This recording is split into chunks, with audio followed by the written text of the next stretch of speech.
In this video, I'm gonna take Saitama from One Punch Man, punch my way through my 3D modeling process to create a more realistic version of him. If you wanna see what that looks like, stay tuned. For that, I actually wanna use a new program that I've never used before, which is Character Creator 4. The way this works is basically like any other character creator in any game, but a little bit more tailored to the 3D artist. If you don't now, just grab this and you load it up. This is of course just the base, and we can change all of these settings. So you can see we have quite a lot here, and then if we go into one of these, you can see we even have smaller ones. What I want to do first probably is I want to go into the head, and then I want to go and customize the body. The eyes, you know, are fairly round, so this of course immediately kind of gives it a slightly different shape. You can also see the definition underneath look changed a little bit. We can also go into negative values if you want to, so we can go to like 100. Which looks pretty cool actually, which works quite well. All the shapes in the face are quite simple in anime usually, so you have quite a lot of room for improvisation. Now, that already brings it quite close. For the mouth, oftentimes anime characters don't really have lips. There are different styles of course, but at least he doesn't have any lips. At least not any colored lips, I guess. So that kind of tells me that they're quite narrow or quite slim. The jaw, now we can kind of get into the actual interesting part about his face. Look at that, it already looks way rounder. You can see it already looks like an egg. The skull height, first of all, we can change. We can give him Mega Mind. We can make him Mega Mind if we wanted to, okay? The eyes, oh, slacker. Let's see what that looks like. Oh, hold on. I mean, it looks pretty good, but it doesn't really look that realistic, so I don't want to use those. I think I want to go with the darkest irises that I find here. You can see the muscles, but they're not necessarily, I guess, the model. That is because there's like maps that fake the muscles. So what I want to do is I want to transfer what you can see here over to the actual model. I'm not going to see the muscles in the end. I'm trying to make sure that the clothing, when it kind of drapes over the body, that it actually looks the way that it's supposed to. For video games, for example, you would use these normal maps to kind of imitate the detail that you would have. But of course, that's not necessarily the case here. So I can just, you know, add more resolution and add those details into the actual model to actually change the shape, make it look more realistic. Let's go to the clothing.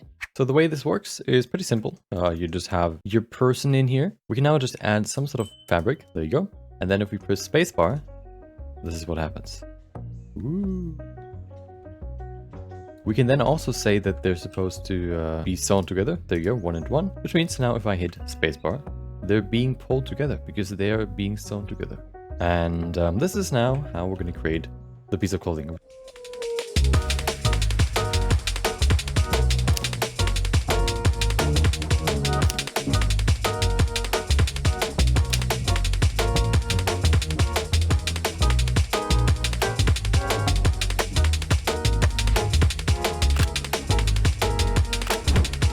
So the main part of the outfit is done. The cape is actually like swinging over, which looks pretty cool. The thing that's missing, of course, are the gloves and the boots, which is what I'm going to add now.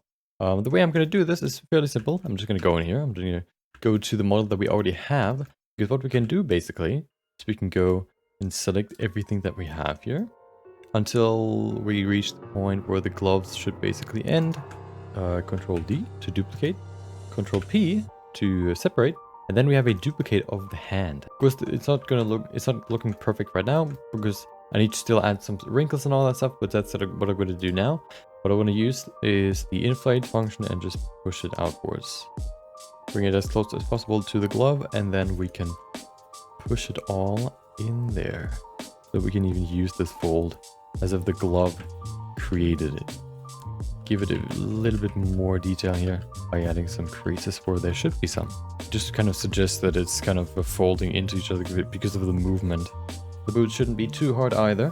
I'm going to start here. I'm going to create a plane, and I'm just going to build it on the surface of the foot. So building it around the foot basically. This boot has the folds now, perfect. And then we can go in here and we can basically add the sole as well. Somehow I'm going to fill this up. And I can duplicate this again. Perfect, add it there. And we have a little heel. The only thing that is missing is the materials. As you can see here, of course, the body itself is done. But you can see he's wearing his skin as his gloves. So that's something I need to adjust. Then I will create the final scene, which you're gonna see in 3, 2, 1.